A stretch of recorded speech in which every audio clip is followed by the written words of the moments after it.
यूहन्ना का सुसमाचार अध्याय 1 वचन 35 से लेकर 39 तक मैं पढ़ रही हूँ। ध्यान देकर सुनो।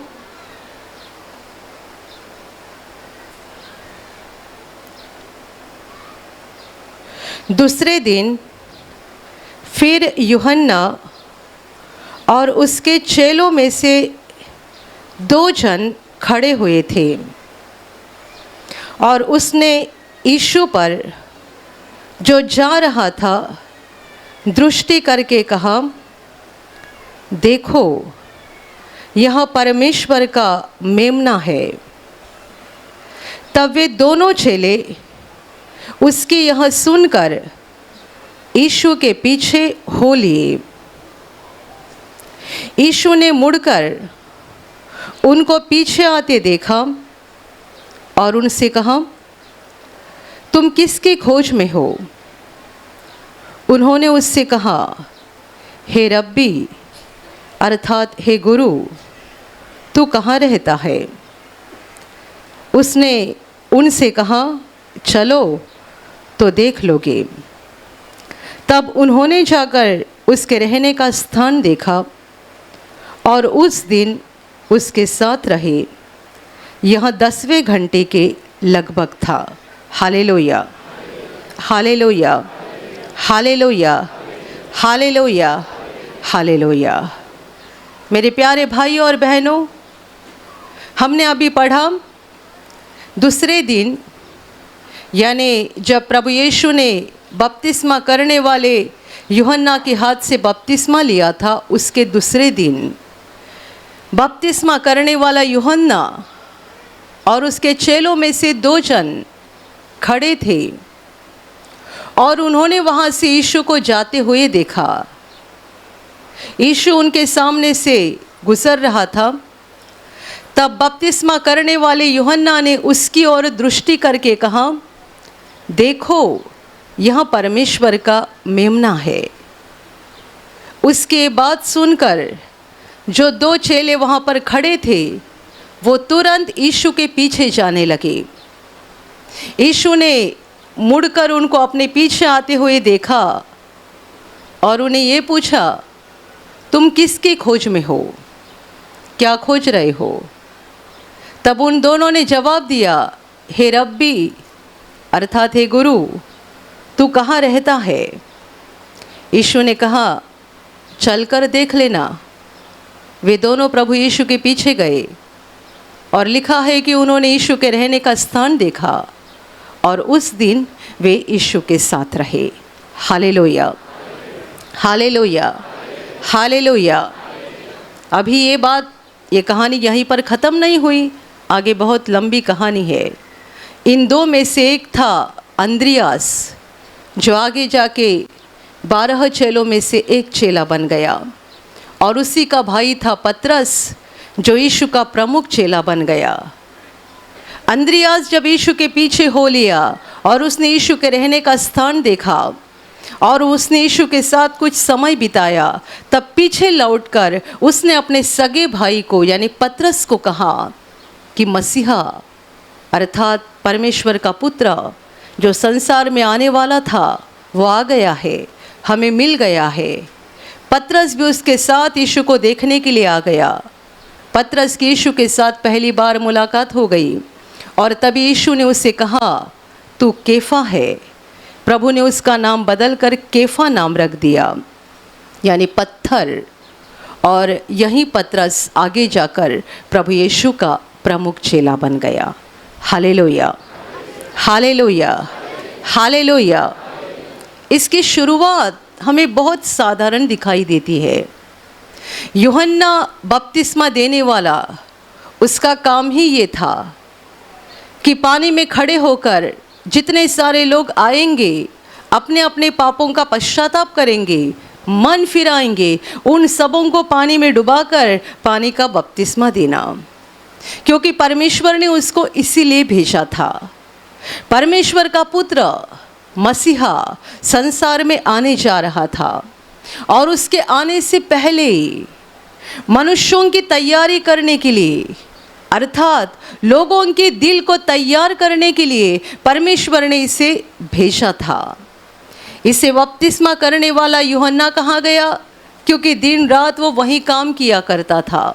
वो लोगों को मन फिराव का संदेश देता था। परमेश्वर का राज्य नज़दीक आ गया है, अपना टेढ़ा रास्ता बदलो, गलत रास्ता छोड़ दो, सच्चाई के रास्ते पर आ जाओ, क्योंकि परमेश्वर का राज्य करीब आ गया है, निकट आ गया है। परमेश्वर के राज्य का समाचार और मन फिराव का समाचार वो लोगों को बताता था। और जितने लोग इस संदेश को ग्रहण करते थे, उस संदेश को ग्रहण करके अपने पापों को कबूल करके पश्चाताप करते थे, उन सबों को यूहन्ना उस नदी में पानी में डुबाकर बपतिस्मा देता था कि अभी ये नया व्यक्ति बन गया है। ये पानी में डुबाकर उसका बपतिस्मा दिया जाता था, पश्चाताप का बपतिस्मा था ये। और परमेश्वर ने यूहन्ना को इसीलिए भेजा था, इसी काम के लिए। पर ऐसा भी समय आ गया जब यीशु खुद वहाँ पर आ गया यूहन्ना के हाथ से बपतिस्मा लेने के लिए, और यूहन्ना ने उसे पहचान लिया, क्योंकि यूहन्ना ने कहा है कि मैं तो उसे पहचानता नहीं था, पर जिसने मुझे पानी का बपतिस्मा देने के लिए भेजा उसने मुझे ये भी कहा था, जिस किसी पर आत्मा उतरा हुआ और ठहरा हुआ देखेगा वही पवित्र आत्मा से बपतिस्मा करने वाला है। और यूहन्ना ने देखा कि यीशु के ऊपर पवित्र आत्मा उतर आ गया, तो उसने जान लिया कि यही मसीहा है। और इस घटना के दूसरे दिन दोबारा यूहन्ना खड़ा था अपनी जगह पर, अपने काम के लिए, लोगों को मन फिराव का बपतिस्मा देने के लिए। परमेश्वर ने उसे जिस काम के लिए भेजा था उस काम को पूरा करने के लिए दोबारा वो अपनी जगह पे खड़ा था, और उसके साथ उसके 2 चेले थे। तब यीशु वहाँ सामने से गुजर रहा था। उसने दूसरी बार उसकी ओर देखकर अपने चेलों से कहा, देखो यहाँ परमेश्वर का मेमना है, मेमना जो पापों के लिए बलि होने के लिए संसार में आया है। यूहन्ना के ये शब्द सुनकर, उसका ये एक वाक्य सुनकर 2 चेलों के ऊपर क्या असर हो गया। देखो ये परमेश्वर का मेमना है। जैसा ही उन दोनों ने सुना, वे तुरंत यीशु के पीछे पीछे जाने लगे। यीशु ने जान लिया ये दोनों मेरे पीछे आ रहे हैं, तो उसने मुड़कर उनसे सवाल किया, क्या चाहते हो, किसे खोजते हो? उन्होंने कहा, हे गुरु, तू कहाँ रहता है? यीशु ने कहा, आकर देख लेना। ये नहीं कहा कि फलाना जगह रहता हूँ, आकर देख लेना। इसका मतलब मेरे पीछे चलना शुरू किया है ना, आते रहो, बढ़ते रहो, आकर देख लेना। ये भी बोल सकता था मैं फलाना जगह रहता हूँ, फलाना स्थान रहता हूँ। प्रभु उसे उनको कहता है आकर देख लेना, और उन्होंने अपना चलना छोड़ा नहीं, परंतु वे प्रभु के पीछे हो लिए, और जहाँ प्रभु रहता था वहाँ तक वे गए। उन्होंने यीशु के रहने का स्थान भी देखा, और ये स्थान देखने के बाद कुछ घंटे, कुछ समय प्रभु के साथ बिताया, और वापस आकर इसी सच्चाई को दूसरों को बताते रहे।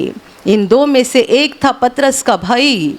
उसने आकर पतरस को कहा, और वो पतरस को लेकर फिर से यीशु के पास गया। यीशु ने पतरस का नाम बदलकर उसको केफा नाम रख दिया, और यीशु का प्रमुख चेला बन गया।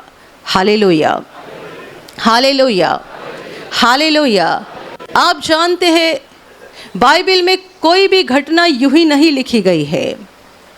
हर बात, हर वचन, हर शब्द लिखने के पीछे पवित्र आत्मा का मकसद है कि हम उसके द्वारा कुछ तो जान ले, कुछ तो सीख ले, कुछ तो ज्ञान पाए।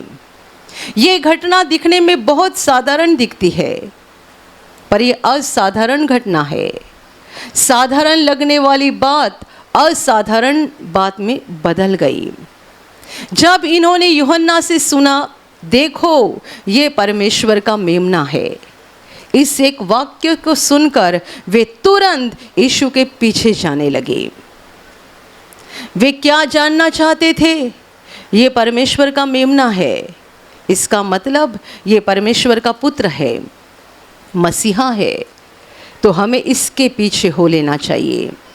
वे जानना चाहते थे रहता कहाँ पर है, रहने की जगह कहाँ पर है, ताकि हम भी उसके साथ रह सके। प्रभु ने मुड़कर पूछा, क्या खोज रहे हो, क्या खोज रहे हो? प्रभु का ये सवाल भी बहुत महत्वपूर्ण है, क्या खोज रहे हो? ये दो मनुष्य क्या खोजने के लिए प्रभु के पीछे जा रहे थे? ये दो मनुष्य क्या ढूंढने के लिए प्रभु के पीछे जा रहे थे? सच्चाई में और सच्चे अर्थ में वो सत्य को खोज रहे थे, परमेश्वर के सच्चाई को खोज रहे थे। इसलिए एक वाक्य सुनकर वे तुरंत यीशु के पीछे हो लिए। और यीशु ने कहा, रहने का जगह फलाना फलाना, ऐसा नहीं कहा कि आकर देख लेना। यीशु कहता है, आओ तो देख लोगे। गए प्रभु के साथ, प्रभु के रहने का स्थान देखा और वहाँ उसके साथ रहे भी। मेरे प्यारे भाइयों और बहनों, ये दो मनुष्य, हम भी दुनिया में रहने वाले लोग और भी बहुत सारे रहने वाले लोग, हर कोई किसी न किसी की खोज कर रहा है, और जिसकी खोज करते हैं उसी का फल उनको मिल जाता है। जो सत्य को खोजता है उसे सत्य प्राप्त होता है। जो अंधकार को खोजता है वो अंधकार में डूब जाता है। जो सच्चाई की खोज में है, सत्य की खोज में है, वो सत्य को पाते हैं। इसलिए तो परमेश्वर का वचन कहता है, जो धर्म के भूखे और प्यासे हैं वो धन्य है, क्योंकि वे तृप्त किए जाएंगे। धन्य है वे जो धर्म के भूखे और प्यासे, क्योंकि वे तृप्त किए जाएंगे। वे धर्म के भूखे और प्यासे हैं, वे सत्य के भूखे और प्यासे हैं, वे परमेश्वर के भूखे और प्यासे हैं, और परमेश्वर उन्हें प्रकट हो जाएगा। उनकी भूख और उनकी प्यास बुझ जाएगी।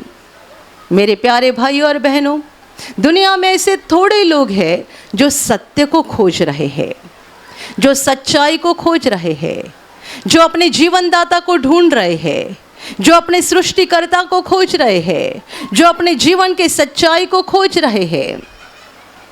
मैंने ऐसे भी लोगों के द्वारा सुना है जिन्होंने कहा, हमने बाइबिल पढ़ा पर सत्य को नहीं जाना। बाइबिल पढ़कर भी सत्य को नहीं जाना। वजह ये होती है, ये सत्य के भूखे नहीं होते हैं, इनको बस लोगों के सामने बड़ा ज्ञानी बनना है। हम बहुत बुद्धिमानी हैं, हम बहुत ज्ञानी हैं, कितने सारे ग्रंथ, कितनी सारी बड़ी बड़ी किताबें हमने पढ़ी है, हम ज्ञान से भरे हुए लोग हैं, कुछ भी सवाल करो हमारे पास जवाब है। ये किसके भूखे और प्यासे हैं? दुनिया के सामने सम्मानित होने के भूखे हैं, दुनिया के सामने ज्ञानी और बुद्धिमानी होने के प्यासे हैं। और इसलिए संसार में ऐसे भी कुछ लोग निकले हैं जिन्होंने बाइबिल पढ़ा है तो भी इन्हें सत्य नहीं पता चला, ये सत्य तक पहुँचे नहीं।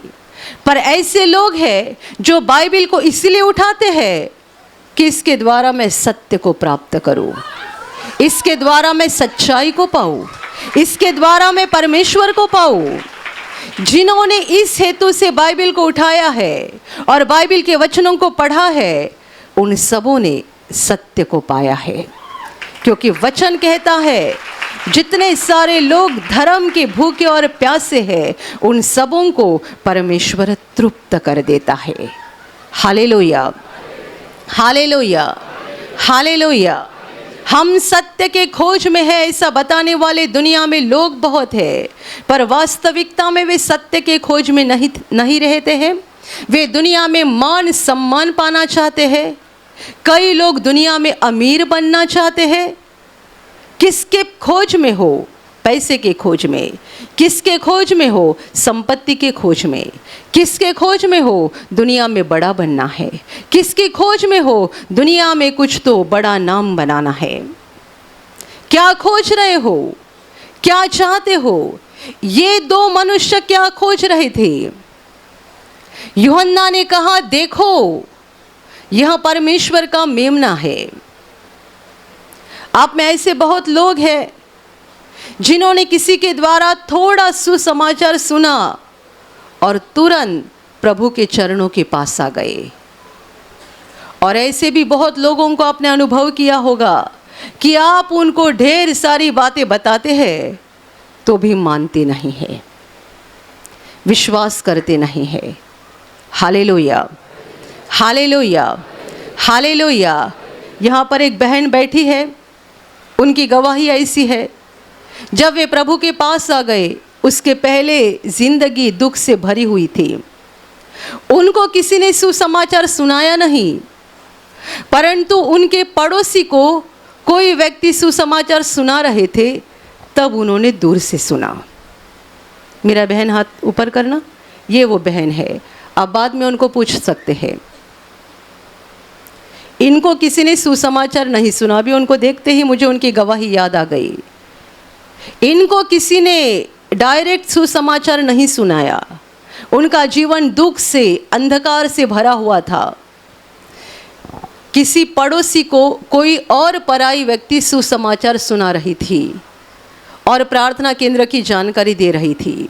ये बहन ने दूर से सुना और फिर खुद जाकर पूछताछ की, कहाँ की बात हो रही थी, कहाँ है ये प्रार्थना घर, कब होती है प्रार्थना। खुद जानकारी ली और फिर प्रार्थना केंद्र में आ गए। जैसे ही प्रभु के चरणों के पास आ गए, जीवन बदलते गया, बदलते गया, बदलते गया और परमेश्वर ने उनको और उनके पूरे परिवार को स्वर्ग के अनगिनत आशीषों से भर दिया। Hallelujah, hallelujah, hallelujah. यूहन्ना का एक वाक्य सुना, देखो ये परमेश्वर का मेमना है। इस एक वाक्य को सुनकर तुरंत प्रभु यीशु के पीछे हो लिए। इसीलिए यीशु ने सवाल किया, पीछे मुड़कर उनकी ओर देखकर, क्या खोजते हो? किसकी खोज है तुम्हें? क्या ढूंढ रहे हो? क्या पाना चाहते हो? इनका जवाब है, हे गुरु तू कहाँ रहता है? इसका मतलब जहाँ तू रहता है वहाँ हम भी आना चाहते हैं। जहाँ तू रहता है वहाँ हम भी आना चाहते हैं। प्रभु कहता है आकर देख लेना, तो गए देखने के लिए। दुनिया में ऐसे बहुत लोग होते हैं जिनको आप सुसमाचार की 100 बातें बताओ या 1000 बातें बताओ, सुनेंगे नहीं, मानेंगे नहीं। वे भी खोज में है, वे भी सत्य की खोज में नहीं परंतु असत्य की खोज में है। वो क्या चाहते हैं? पैसा, संपत्ति, दुनिया का मान सम्मान। उनको आप सुसमाचार की 1000 बातें बताओ, मानेंगे नहीं, सुनेंगे नहीं। और आपको सवाल होता है, इतना बता रहा हूँ, इतना बता रही हूँ, ये लोग सत्य की ओर मुड़ते क्यों नहीं है? मेरे प्यारे भाई और बहनों, हर मनुष्य किसी न किसी की खोज में है। हो सकता है आप भी प्रभु में आने के पहले दुनिया में एक अमीर और सम्मानित व्यक्ति बनना चाहते होंगे, पर प्रभु ने अभी आपके हृदय को बदल दिया है और अभी आपने जान लिया है, मनुष्य ने पूरे संसार को हासिल किया परंतु अपनी आत्मा को गवाया तो उसे क्या लाभ है? पूरा संसार हासिल किया, दुनिया के राजा बन गए, महाराजा बन गए, हमारे बड़े बड़े स्टैचू बन गए, सालों साल लोग हमें देखते रहेंगे। यीशु कहता है मनुष्य ने पूरे जगत को प्राप्त किया परंतु अपनी आत्मा की हानि उठाई तो उससे क्या लाभ है? बड़े अमीर बन गए, राजा बन गए, महाराजा बन गए, सम्मानित व्यक्ति बन गए, मृत्यु के बाद स्वर्ग में हमारे लिए कोई ठिकाना नहीं है, कोई जगह नहीं है। फायदा क्या है? Hallelujah, hallelujah, hallelujah. प्रभु के बड़े दास बिली ग्राहम कहा करते थे, मेरे मरने के बाद मत कहना कि मैं मर गया, परंतु ये कहना मेरा पता बदल गया। अभी मेरा पता है अमेरिका, मेरे मृत्यु के बाद मेरा पता रहेगा स्वर्ग।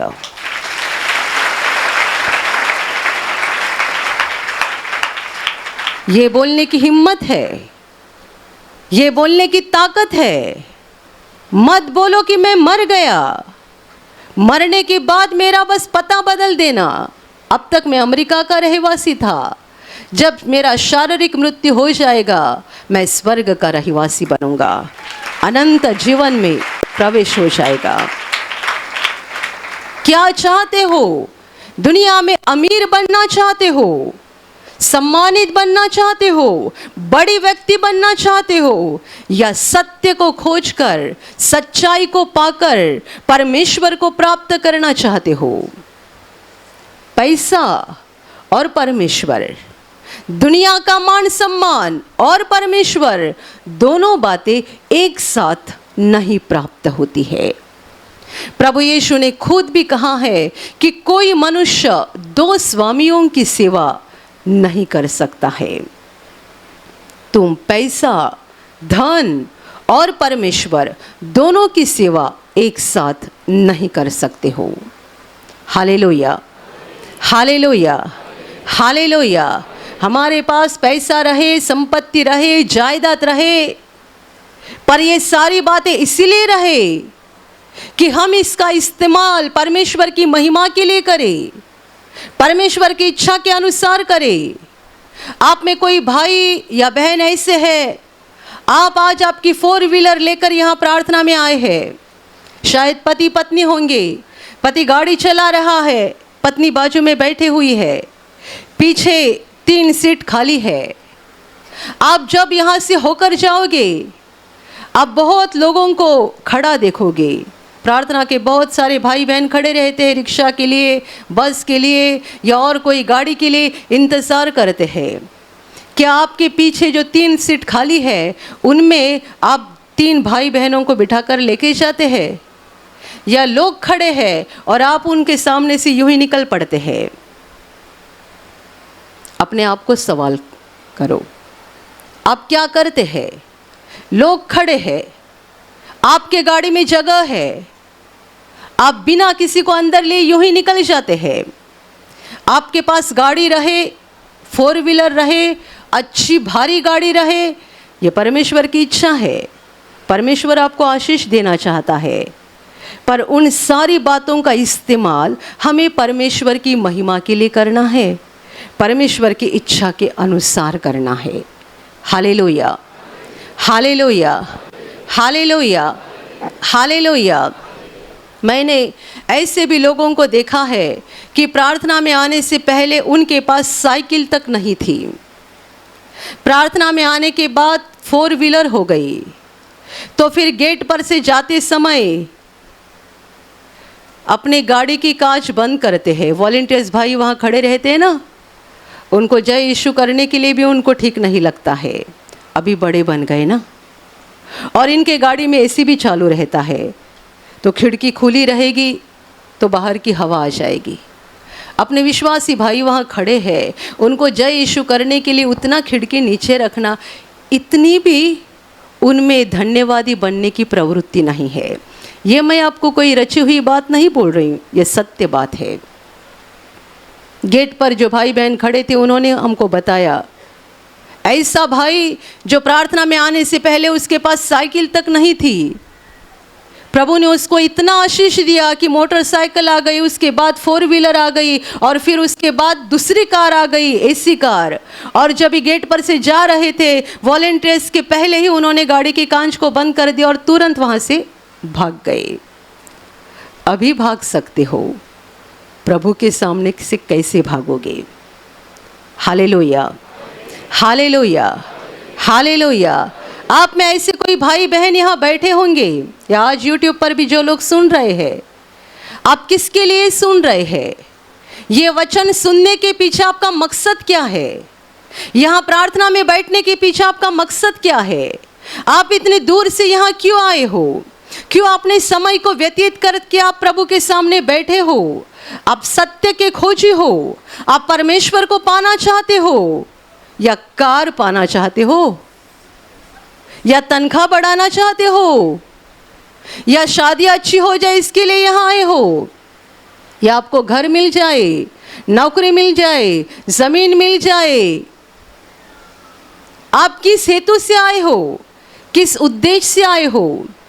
आशीर्वाद ये तो परमेश्वर देता ही है, क्योंकि वो देने वाला परमेश्वर है। जितने उसके पास विश्वास से आते हैं, किसी को वो खाली हाथ भेजता नहीं है। वो सबों को आशीर्वाद देता है, सबों का जीवन आशीषों से भर देता है। पर आशीष मिलने के बाद आगे हमारा जीवन कैसा होता है? जितने लोग सत्य की खोज में आए हैं, वे प्रभु को चिपके रहते हैं, क्योंकि उन्हें मालूम है पैसा, संपत्ति, जायदाद यहीं रहेगी। हमें ज़रूरत परमेश्वर की है, हमें ज़रूरत परमेश्वर की है।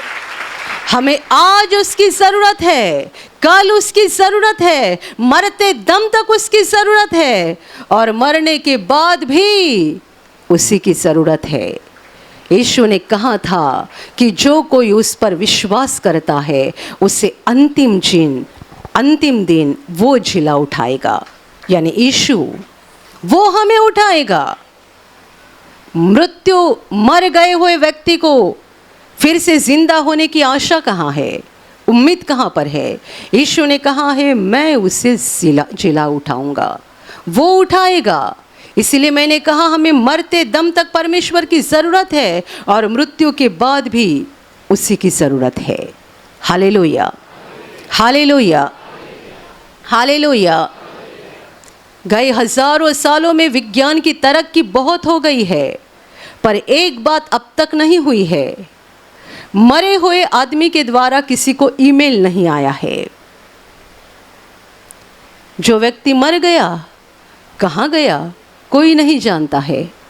कौन से देश में पहुंचा, कौन से इलाके में पहुंचा, वहाँ क्या हालचाल है, किसी ने एक खत नहीं भेजा है, किसी ने एक ईमेल तक नहीं भेजा है। विज्ञान की तरक्की बहुत हो गई, पर मरने वाले जाते कहाँ पर है, आज तक कोई पता नहीं लगा सकता है।